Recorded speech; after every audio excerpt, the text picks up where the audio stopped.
අද වීඩියෝ එකෙන් මම ඔයාලට කියලා දෙන්නේ magic words 3ක් use කරලා ඔයා කොහොමද කාගෙන් හරි question එකක් අහන්න කියලා. හරි. අපි බලමු මේ magic words 3 මොනවද කියලා. පළවෙනි එක තමයි do, does, did. do, does, did කියන words 3 තමයි මම අද ඔයාලට කියලා දෙන්න යන magic words 3. හරි. අපි මෙන්න මේ කියන do, does, did කියන words වලට කියනවා helping verbs කියලා. මොනවාද? helping verbs. helping verbs කියලා කියන්නේ උපකාරී ක්‍රියාපද. උපකාරී ක්‍රියාපද වලට තමයි අපි කියන්නේ helping verbs කියලා. හරි. අපි බලමු do, does, did කියන helping verbs අපි use කරන්නේ මොන වගේ subject එක්කද කියලා. හිතන්නකෝ subject එක විදිහට I, you, we, they වගේ plural noun එකක් ආවොත් අපි ඒකට use කරනවා do කියන helping verb එක. එතකොට does කියන එක අපි use කරනවා he, she, it වගේ singular noun එකක් subject එක විදිහට ආවොත් අපි use කරන්නේ does කියන helping verb එක. Okay? එතකොට අපි did කියන එක use කරන්නේ for all the subject. ඕනිම subject එකකට. subject එක plural වුණත්, subject එක singular වුණත් අපි use කරන්නේ did කියන එක. හැබැයි past tense එකේදී අපි do, does කියන දෙක use කරනවා present tense එක ගැන කියද්දි. simple present tense එක ගැන කියලා ප්‍රශ්න අහද්දි අපි use කරනවා do, does කියන දෙක. did කියන එක අපි use කරනවා past tense එකේදී question එකක් අහන්න. Okay. එතකොට කොහොමද question එකක් හදන structure එක චුට්ටක් ඔයාලා මතක තියාගන්න ඕනේ. අපි do, does, did කියන words තුන ඉස්සෙල්ලාම දානවා. ඊට පස්සේ අපි subject එක ඊට පස්සේ තියෙනවා අපි verb එකේ base form එක. මේක ඔයා හොඳට මතක තියාගන්න ඕනේ. verb එක තියන්නේ base form එකෙන්. ඊට පස්සේ object එක. Okay? හරි. හොඳට මතක තියාගන්න ඕනේ දෙයක් තමයි do, does, did එක ඔයා use කරන්න ඕනේ verb එකේ base form එක. Okay? හරි. අපි examples වගේක් බලමු.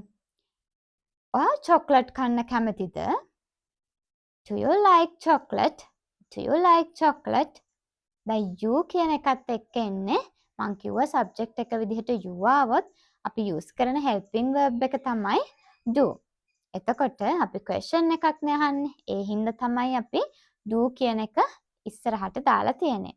Do you like chocolate? Do you like chocolate? තව එකක් බලමු. මෙන්න මෙහෙම. Do you play football? Do you play football? ඔයා ෆුට්බෝල් සෙල්ලම් කරනවද? අය නෝට් එකක් ලියනවද? Does she write a note? Does she write a note? she කියන එකත් එක්ක use වෙන්නේ does කියන helping verb එක. Does she write a note? හරි. ඔයා ඊයේ පාඩම් කරාද? ඔයා ඊයේ පාඩම් කරාද? එතකොට මේක අතීතය ගැන දෙයක් අහන්නේ. past tense එක ගැන. එතකොට ඔයා use කරන්න ඕනේ helping verb එක මොකක්ද? did.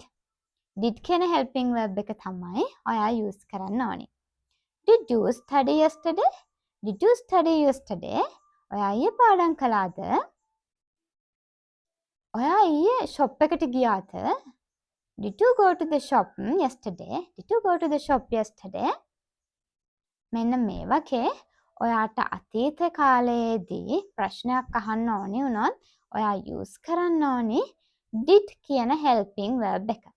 Okay? එතකොට do, does කියන helping verbs ඔයා use කරන්නේ simple present tense එකේදී ප්‍රශ්නයක් ගැන අහන්න.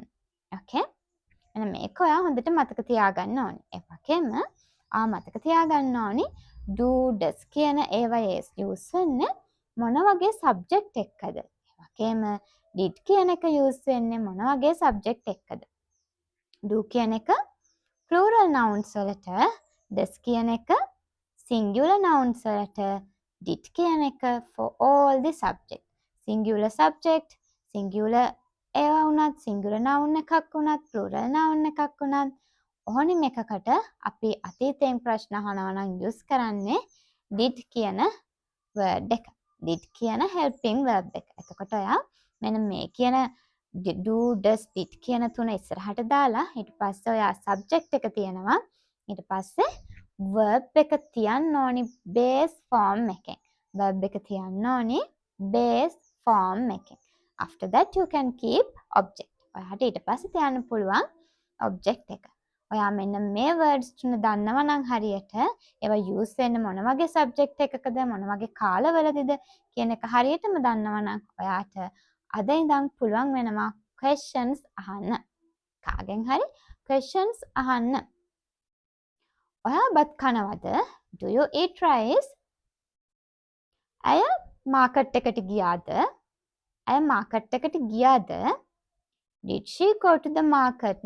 අය මාකට් එකට ගියාද? Did she go to the market? මල්ලි සෙල්ලම් කරනවද? Does brother play? Does brother play? මෙන්න මේ විදිහට ඔයාට පුළුවන් දැන් අත ඉඳන් questions අහන්න ඕනිම කෙනෙක්ගෙන් මෙන්න මේ කියන magic words තුන use කරලා. ඉතින් මෙන්න මේ කියන magic words තුන ඔයාට ගොඩක් useful වෙනවා. ඒකයි ඒකට මම කිව්වේ ඔයාලට කලින්ම magic words තුනක් කියලා. ඉතින් ඔයාලා අද ඉඳන් practice කරන්න ඕනි කාත් එක්ක හරි කතා කරද්දී මෙන්න මේ කියන words තුන use කරලා questions අහන්න. ඔයා දන්නවා දැන් මොන වගේ subject එකකද use කරන්නේ මොන වගේ කාලවලදද use කරන්නේ. ඉතින් ඔයාට අද ඉඳන් පුළුවන් වෙනවා මෙන්න මේ කියන words තුන use කරලා ඕනිම ප්‍රශ්නයක් අහන්න. Okay? So keep practicing. Definitely you will be able to speak English fluently.